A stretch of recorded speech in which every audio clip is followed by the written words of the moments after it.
I'm Jeremy. I play drums and do lead vocals. Manny. I play guitar and do backing vocals. Matt. Just guitars. Joe, and I play bass. And that makes us Ob Nixilis from Colorado Springs.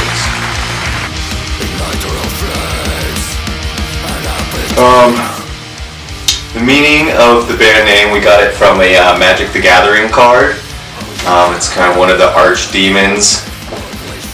And yeah. We're a bunch of gaming nerds sometimes. Sometimes. Yeah. The only one that plays is Jeremy. Yeah, this guy. I'm the only one that plays, but yeah. Bringing the energy. Grimoire of the Dead is a 4-song EP. Clocked in at about, 30 minutes almost? Yeah, 30 minutes. First EP. Yeah, first EP was released. It's a mixture of black and death metal. How'd you come up with the name? Grimoire of the Dead also comes from a magic card. So yeah. So you have plenty of material at your disposal. Yeah. Magic has a lot of awesome art and themes that I like to draw on and kind of bring into sort of a real life meaning.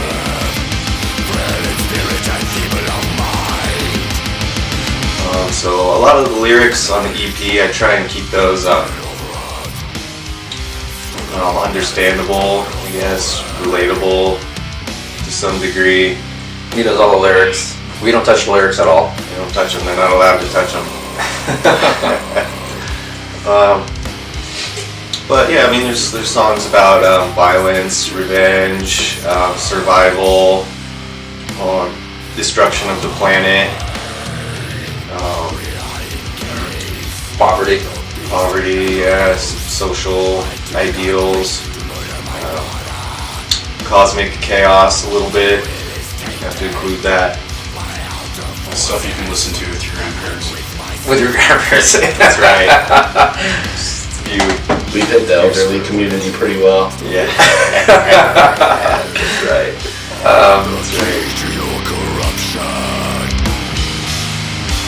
We looked all over the internet for our artwork.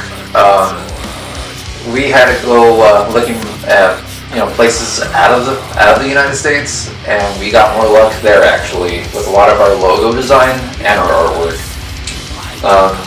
Where did we get our artwork from? We just kind of found that one, right? Yeah, we found it online. We looked through a lot of different artists' portfolios. It was a pretty lengthy process, honestly. Yeah. To locate and find the artwork. Yeah, we ended up getting the cover art from a Russian artist who does mixed media kind of stuff. Publications. On our logo, this guy that made our logo on one of the logos is from Indonesia, which is a trip. Like I said, sometimes it's better to outsource media and graphic design because they do awesome work in these other countries. It's cheaper conversion rate too. Very true. Yeah, It's cheaper. Yeah, it's nice having access to the entire world as far as art goes. Mm-hmm. It's very I don't know if the cover art really encapsulates anything now, do you? No, it just looked like it would be a Bitchin' art cover. a good place for Ob Nixilis to call his layer of doom. Yeah. I think that It's worked out. purely aesthetic. Yeah, that's it. So we don't have a label. So we're not entirely sure if it is important. Yeah, If we it don't have a is, label yet. We're on the flip side of that coin. Would you want to be on a label? It depends on what they could offer us as far as opportunities and getting the name out there. Yeah, agreed. And I'm sure we're all open to the idea of being on a label. It just depends on what all the fine details are, I think. Yeah, but what I don't like is when they take over all creative rights of music. It sucks. If they're keeping our EP and our albums when we leave that label, that's not okay. not something we ever want to get sucked into. No. So I think to answer that question, we should vote. Do you think it's important to have a label? I vote no. I don't think so either. Yeah. Yeah, you don't necessarily need one. I don't think so. What do you think, Jeremy? I agree. Yeah. Things are going all right, but we are looking at some certain labels that have reached out to us, and see maybe we'll settle in somewhere. But I don't think it's important to get your stuff out there, though. No. I don't think it's needed in this day. No, because we can use Spotify and all these other streaming services and get plenty of fans like that. And Instagram's a huge resource too, and so is Facebook. So.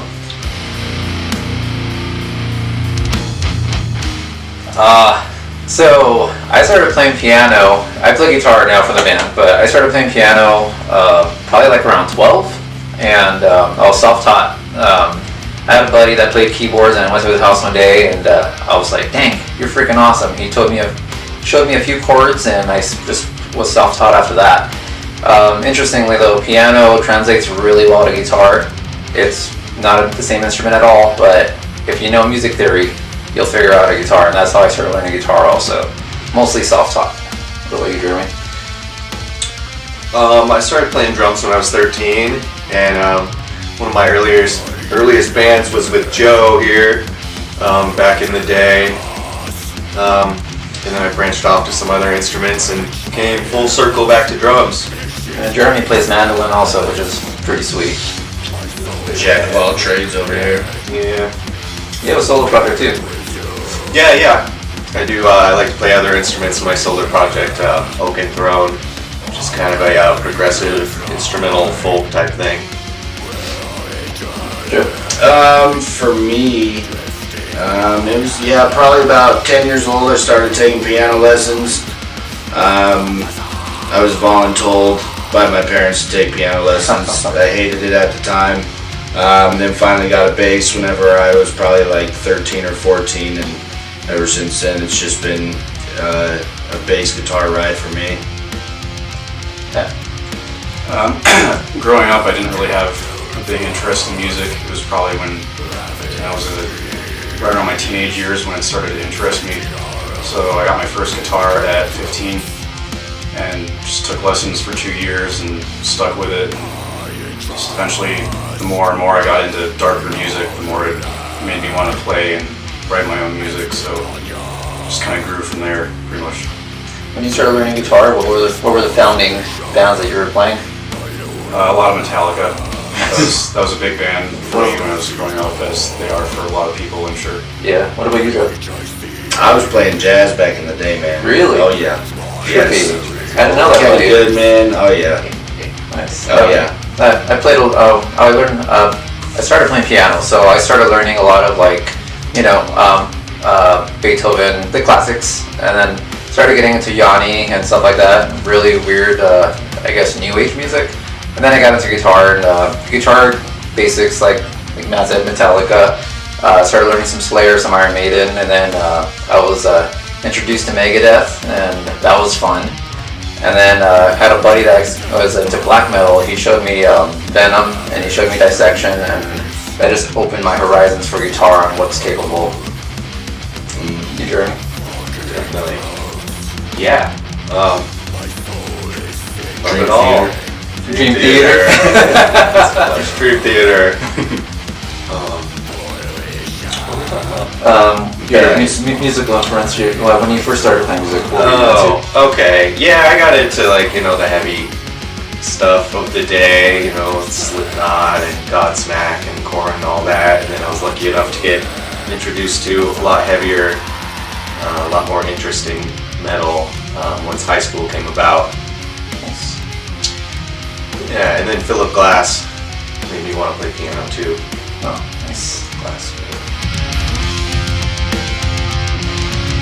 Well, it'd be nice if there was still, more money flowing through the music industry, and that turns people off of wanting to form local bands sometimes, when they know that there's little to no chance of really ever Making a living off of it? Yeah. Yeah. It's very difficult making a living. It's definitely a deterrent, I think. Yeah. But any thoughts on that, Matt? I definitely like how a lot of things are going more online as far as digital albums and whatnot. It makes it a lot easier for people to get a hold of your music. Kind of self-serving without a label kind of thing, right? Yeah, it kind of helps circumvent the label necessity. Because you can just start a maybe YouTube or a Bandcamp page and put your stuff up there, and before you know it, people are buying it. So It's awesome. I think that's pretty cool. Yeah, it really has opened the door for DIY promotion. And since we're not on a label, we don't really know too much about the actual music industry, True. which we're okay with. We would like it if they'd stop canceling shows. Yeah, that's true. Yeah. That'd be fantastic. Yeah. True. I think the biggest change that anybody would want right now is for COVID to piss off. Yeah, I agree. It seems to be hindering a lot of live performances. You know, it's funny that we touched income a little bit. We make most of our money on selling our merch. Like, we make our own tees. Joe does screen printing. I do some digital printing. And yeah, we make our own gear. Some stuff we order online that's custom made for us, like our patches and all that stuff. And we just slang those at the shows. And yeah, we make pretty good money at that. Yeah, it's pretty fun. Yeah. Trying to be as self-sufficient as possible. Yep. Yeah, definitely. So one show that stands out is a local show we played. It was like our first show, I think. It might have been our first or second show as a band. We hit up the venue and asked if we could bring a fog machine, and they said sure, so we were all stoked to bring this fog machine with us. So we set it up and everything, and then like the first song we started it, everybody was, I don't know, pretty stoked about it, I think, at the time. Yeah. I mean, we were, The crowd liked it. yeah, it was like, we had probably 2 songs with it rolling. I was completely enveloped in smoke. Yeah, we couldn't see Jeremy. I don't even think you can see your kid all that well. No.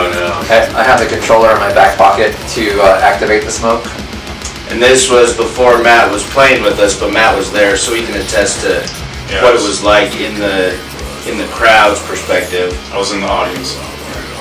But so we just keep going, and then we're like halfway through our set, and this guy comes up on stage and whispers in my ear that we need to cut the fog machine. So at that point, I think we finished the song. I told Manny, hey, we need to cut the fog machine. Yeah. Like, no more fog. And I'm not really sure how you interpreted what I said, because I told him no more fog, but we go into the next song. Yeah, more fog. And Manny instantly just hits the button. Yeah, no. So more fog comes blazing out. And I think I hit the button on a 1 minute fog blast, and So it was just constant stream of fog. Fun times. And I think didn't somebody yell before we started the song? Like, no more fog. no more fog or something like Yeah. that. The scenery is too is that we're playing in it's like a basement of a bar. It's a really cool place. It's like a lower level venue. Yeah, and it was kind of a newer spot. A couple of our favorite bars had closed down during COVID, and then they kind of came together to do this upstairs downstairs spot in downtown Colorado Springs. So we were playing downstairs. Yeah. Well, you'd imagine all the fog went upstairs, and the fire department was called out. Yep. Yeah, set off the fire alarms in the upstairs bar. Somehow, I still don't really understand how that happened, but yeah, they ended up kind of blocking everybody down in the basement for a while, ironically. Yeah. You'd figure the fire department would get us out of there ASAP if there was a fire, but they don't care about us, I They were guess. blocking the stairwells. they locked We didn't even really find out that the fire department was there until we finished. Yeah. We just thought that, it was like a smoke detector going off or something whenever they told me. And then come to find out, like, the actual, like, the sprinklers were close to coming on. It was the actual fire alarm that the fire department responds to. So they came out, and we were trying to load out, and we couldn't get up the stairs or anything because they had everything blocked off. So whenever we play there now, they always tell us, "Hey, no smog." It's like a rolling joke. We literally bought that fog machine for that show. Yeah. Because we were playing with another think that was a Velnia show. Yeah, we played with Valnius that night. It was like predominantly black metal Yeah. show. Yeah, it was really So cool. it's gonna be, a cool time to use it. But so far, that's been our first and our last time. New movies and music. All right. So for me, I don't really watch movies that much. The movies I have watched recently have been suggestions from Jeremy. So old movies that are new to me, documentaries. Of course, I can't think of any of the names right now. The only one that I can think of is Spun. Spun, yeah, great movie about tweakers. Yeah, that's like the most recent one. But music, the new Necrofire is fucking badass. Oh yeah. Lunar Aurora. Aurora. The new Hate album, Rugia, is fucking killer. That's mostly been what I've been listening to lately. You hear me?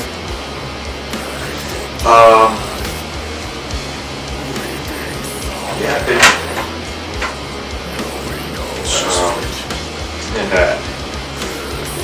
Oh, and the new Spectral Wound. That's right. Spectral Wound. Yes. Yes. The Diabolic Thirst. I had to take notes. And the new Thrawn album. It's good to take notes. Yeah, Thrawn sounds like hip hop. It's Thrawn. Yeah. No, it's not hip hop. I listen to hip hop. Okay. So new movies, I really like The Lighthouse. I thought that was really creepy. It had a fun energy and it's really cool on the soundtrack to it. New music, I've been listening to a lot of Septic Flesh. Manny is very into Septic Flesh, so I finally dove in, got a taste for it. Yeah, it's great stuff. Been on a symphonic kick. Symphonic. Dragon Lord. Oh yeah, that's right. Dragon Lord's fucking good. Right. Shout out to merch girl Heather. Showed us Dragon Lord. We were hesitant, but some killer fucking black and power metal shit. Nice. Good stuff. What's new to you? On my end, there's I call them the what is it? It's like an animated black metal band called Beelzebubs. They're fun. They're really cool. I've never heard them before until recently. They're pretty neat. I'm into a band called Karagangren. They're awesome. I've been getting into that lately. Movies wise, I really don't watch newer movies, honestly. I mean, all the superhero stuff out there is getting a little redundant. Did you like Dune? You saw Dune? Oh, Dune is amazing. Yeah. That's like the only new movie Yeah, that I know so of. the outfits from Dune remind me of Septic Flesh Live, which is awesome. But anyways, yeah, Dune was amazing. I'm really into a lot of older movies, like Conan the Barbarian, stuff like that. Like I'm into like a lot of fantasy and sci-fi. I'm not really a big movie guy either. If people recommend me something, I'll watch it, but I don't really actively seek out movies. As far as music, I've been listening to Becca Nexamu a lot. They're a Swedish band. That guy's in a lot of projects and they're all really good. Ruins of Everest, the newest album is really cool. Some of our buddies here in the local scene, Hellevoris and Akhenaten, I've been listening to stuff that they're about to release and it's sounding really cool, so it's going to be awesome when they finally put it out. Very cool. Yeah, we all like the movie Heavy Trip too. Heavy Trip is amazing. Yeah, which is really funny. It's kind of making its way around. I think Matt needs to watch it Yeah, I next. still need to watch it. But yeah, it's pretty funny, just kind of like buddy comedy. And the music's amazing. Yeah, So great cool. music. Yeah. Local scene. What do you guys think of the local scene? The local scene is pretty good here in Colorado Springs. I think us and a lot of other people weren't sure if it would really fully recover after all the COVID bullshit, but it seems to be doing well despite, places still opening up slowly and being at less capacity, or certain venues like the Black Sheep, I think you still have to have a Vax card. So hoping all of that will fall off. And but other than that, the scene really stayed alive. Yeah. I think what a lot of people forget too is even though that venue's closed or or temporarily closed, that 9 times out of 10 just means that artists and musicians are writing new material. So it's kind of been, okay, well, it's shitty that you're not going to be able to see them live, especially if shows were canceled. But that usually means new material is coming. A lot of great bands are coming out with new material. Like I was saying, some fellow Colorado Springs metal friends in Akhenaten and Helboris, they're coming out with new material. They're great guys, great musicians. That's something to definitely keep an eye out for. But we've got a lot of great, talented musicians in Colorado Springs, I think, across all genres of music. Vilnius is a band that's still killing it. They're from Denver. They're still putting out really good music, still touring. I think the lead singer builds amps. Is he part of Atlas Amps? He builds cabinets, actually. Builds cabinets. Yeah. That's right. So those guys always come with like a really cool presence, and it was really great playing with them, and it's good to see that they're still making music. Yeah, around the local scene. Yeah. All right. So yeah, basically we get a lot of support from Fritzies and the Triple Nickel, the Ostros, our good friends in Tovenar. Tovenar. Yeah. Crotalis. Crotalis, yeah, really chill dudes. Beyond Forgiveness. Local scenes. Our band started during COVID, it seems. And the first year that we were playing together, it was just me and Jeremy at the time. We were just writing stuff because we didn't have anywhere to play, and it kind of worked out well for us actually, because now we got a ton of material, and we're still working on new stuff too. So really, really exciting. I guess it made us focus on just writing music. Definitely a full length. Hopefully this year. This year, yeah. We're shooting for summer, hopefully, with some 8 to 10 song LP. Yeah. I think that'd be good. Yeah. The material's there. It's just going to be about making the time and getting in there. Get in the studio. Hopefully we can get in with the studio. I don't know, where are we going to look? Denver? I think Denver might be smart. Yeah. It's going to be an experiment. That's for sure. Yeah. Get the full length and play more shows. Play as many shows as we can. Write more material. Yeah, definitely. Record. Keep plugging away, making merch. Yeah, we make our own merch, which is pretty fun. Yeah. And difficult, but worth it. It's definitely worth it in the long run. Yeah. We'd like to set up a kind of a camping festival type thing. Oh yeah. With our friend in Hartsel. So check back in if you're in the Colorado area. Hartsel, Colorado. Hartsel, Colorado, yes, exactly. Yeah, we're thinking about doing like a weekend fest where we'll have maybe 5 to 8 bands playing on a Saturday, and then people can camp and hang out and head home Sunday. Yeah. Sounds pretty metal. I like that. That should be sweet. But yeah, just to keep doing our thing, man. Yeah. grinding forward.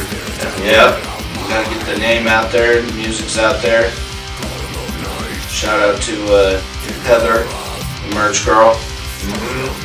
She'll be slaying that merch. Always slinging it all over the phone. Heather's hilarious. So Heather will, while we're playing, Heather will get patches and stickers and put them on people's shoulders in the audience. They won't even know it. Yeah. They'll find shit all over the ground by the time everybody leaves. Yeah. On that note, we have All right, anything else for you guys? are we gonna do any shout outs or anything? How do people know about like normally on interviews? I don't know. Thanks for watching. Keep an eye out for new material. Yeah. We're Ob Hopefully. Nixilis. Be coming soon. Yeah. Definitely. If we don't come to you, you come to us. Thanks for checking it out.